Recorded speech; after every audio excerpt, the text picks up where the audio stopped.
It's the worst federal facility, for sure, that I've been in. This prison that he's in Brooklyn, New York, I've heard numerous folks say it's one of, if not the worst. Why is it so bad?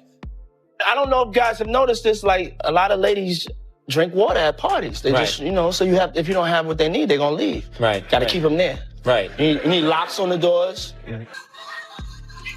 But we're also hearing that he is so self-centered, he thinks he may be poisoned behind bars. Once a powerful figure in the entertainment and music industries, Sean Diddy Combs is currently embroiled in a legal fight that has garnered media attention from all over the world due to his extravagant lifestyle and contributions to the music industry. Diddy has been facing significant criminal accusations, and with those charges, the concerns concerning his past behavior continue to pile up, from federal criminal charges to a host of civil lawsuits. His position has become one of the most famous legal issues in recent history. Sean Diddy Combs remains incarcerated following 2 instances in which his bail was refused. He is accused of racketeering, forced sex trafficking, and prostitution. Who entered a not guilty plea, has constantly denied any misconduct. Hearing charge. Correct me if I'm wrong, but this is a RICO charge at the federal level. We know, for example, some people that might be familiar to them because the former president is facing a RICO charge in Georgia at the state level involving election interference there. How rare is this RICO racketeering law at a federal level that was filed today in the U.S. Southern District of Manhattan? Great question. Not rare. And now we used to think of RICO charges as involving just, I think, organized crime. And that's not what's happening. What's happening here, and we heard from the prosecution, we've seen in the complaint, is that this really is about the idea that Sean Combs was involved in a criminal enterprise, and that it was not just him, not that to say anything that this is not enough, but it wasn't him committing sexual assault. It was a group of people who banded together in order to commit illegal activities. And so we do often see these RICO or racketeering charges that are added on to a case like this, where there isn't just one person acting. There's a group of people. And again, the word that's really the tip off for everybody listening at home is when you hear words like criminal enterprise, think racketeering. The accusations against Diddy come from claims that he was running a criminal enterprise that involved arranging prostitution rings, trafficking women, and using forced labor. The allegations also include kidnapping, arson, and drug distribution. These serious accusations present a bleak picture of a guy who was previously respected for his accomplishments in business and music. Good morning, everyone. My name is Damian Williams, and I'm the U.S. Attorney here in the Southern District of New York. Today, I'm announcing the unsealing of a 3-count indictment, charging Sean Combs with racketeering conspiracy, sex trafficking, interstate transportation for prostitution. The indictment alleges that between at least 2008 and the present, Combs abused, threatened, and coerced victims to fulfill his sexual desires, protect his reputation, and conceal his conduct. As alleged in the indictment, to carry out this conduct, Sean Combs led and participated in a racketeering conspiracy that used the business empire he controlled to carry out criminal activity, including sex trafficking, forced labor, kidnapping, arson, bribery, and the obstruction of justice. Diddy was put in solitary confinement at the Metropolitan Detention Center MDC in Brooklyn following his arrest. The MDC is well known for its poor circumstances, with stories of rats, maggots, filthy surroundings, prisoner violence, and even power shortages. Prison consultants say that Diddy is being confined in the Special Housing Unit SHU, a type of solitary confinement designed to isolate well-known prisoners or those judged dangerous. Diddy's life has suffered as a result of being in solitary confinement. Similar to Larry Levine, who served his sentence in a number of federal facilities, inmates kept in solitary confinement spend the most of their time in small cells with very limited access to basic services. Diddy, for example, is only allowed to shower 3 times a week and has little contact with the outside world outside of approved visits. Diddy is definitely suffering from loneliness, anxiety, and desperation. Additionally, reports that Diddy was having special meals or steak while incarcerated have been refuted. Diddy is currently in the SHU, where his access to commissary choices is limited and his purchasing power is restricted. His current lifestyle is very different from the glamorous life of excess that he once lived. Diddy's safety is one of the biggest worries surrounding his incarceration, because there is a very real possibility of violence if he were to be released from solitary confinement and reintegrated into society. Diddy's allegations place him in the category of convicts who are frequently targeted by other prisoners who are accused of committing crimes involving women or children. Diddy wouldn't live long in the broader public because he would be open to violent attacks from other prisoners, according to prison specialist Larry Levine. Since there is always a risk of violence, high-profile convicts like Diddy are sometimes housed in isolated areas for their protection.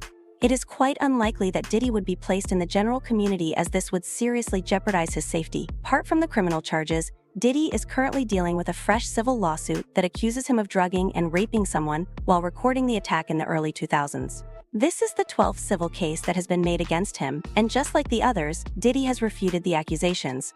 Although this new civil action is unrelated to the federal case, it may significantly affect his criminal trial. The government's case against Diddy may be strengthened greatly if the evidence in these lawsuits, such as videos and witness testimony, corroborates the allegations made in the federal case. For instance, if victim accounts back the government's allegations that Diddy engaged in forced labor and sex trafficking, the civil and criminal cases may become entwined. Diddy's lawyer says that one facet of his defense plan that has surfaced is his seeming readiness to testify in court. It is normal for defendants to testify in their own defense, but it is a risky move for Diddy to take the stand and give his side of the story. It can be stated that Diddy is determined to explain the details of the accusations, including his relationship with his ex-girlfriend Cassie Ventura, who has accused him of sexual assault and abuse. It is unknown if Diddy's testimony will help or hurt his case. The fact that many of Diddy's fellow celebrities have stayed silent is one of the case's most fascinating features. Some of the biggest stars in the entertainment business used to attend Diddy's lavish parties, but since his imprisonment, these celebs have rarely or never commented in public. So this jail's conditions, have been described as dirty, notorious for mice, maggots, inmate violence, power outages. You spent 10 years in 11 different facilities, so you know what life is like for him right now. Take us behind the scenes. I was also at MDC Los Angeles. It's like a cookie cutter of the MDC in New York. So yeah, I do know. But he's sitting in the shoe. He's in the hole.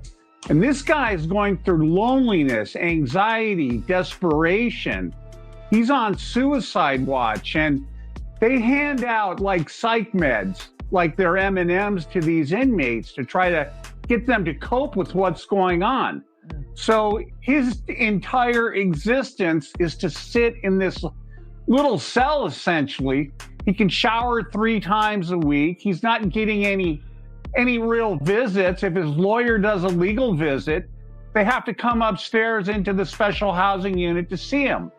Now, have you seen these reports about all these commissary items they say that he could buy? He's fighting his case, right? Yeah, so what does it look like if he's convicted, Larry? Well, it's going to take 3 or 4 years to fight his case, and then they're going to put him in a medium security institution. He's never going to go into a minimum security camp. He's going to be living in a cell, and he's going to be living in an isolated area. Now, maybe he'll associate with some other people that have similar crimes to what he has, but he's never going to be in GP. He's never going to have regular visits.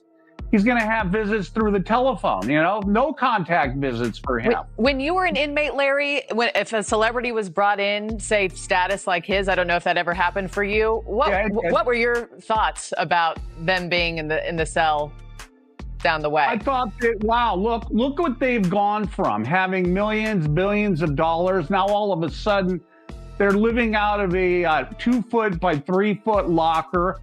I saw people that claimed they had a lot of money, were celebrities that were shining people's shoes, ironing people's clothes just to earn commissary money. If he makes it to GP, general population, someone's going to stick a knife in him. They're going to put some bars of soap in a sock, and boom, they're going to pop him over the head and split his head open like a watermelon. They cannot GP him at all. There's a better chance of Jesus appearing in front of us right now than him making general population. He's safe where he is at. There's no reason to move him. And this nonsense about him getting bail, they're never going to give him bail. He wants to go to Essex County, New Jersey, to go to a cushy jail there. Remember, he's not a federal inmate. He's a U.S. Marshal detainee. So they just house him at MDC. And in order to send him to Jersey, they would have to transport him back and forth several times a week with like 6 marshals. They put him in one car, and there'd be a car behind him and a car in front of him. They're not going to do that. So his life essentially at this point is just screwed. A woman named Talia Graves going public with a horrific story about Combs violently raping her 23 years ago. She's filed a lawsuit against Combs, one of at least a dozen similar lawsuits. Following the disturbing developments, she's in the newsroom tonight. Darla Miles. Darla? Well, Bill, Talia Graves was 25, living in Rego Park, Queens, and dating a bad boy executive back in the summer of 2001. The lawsuit states Sean Combs told her he was concerned about her boyfriend's career, picked her up from her mother's house to talk about it, took her to a Manhattan studio, but then violently raped her.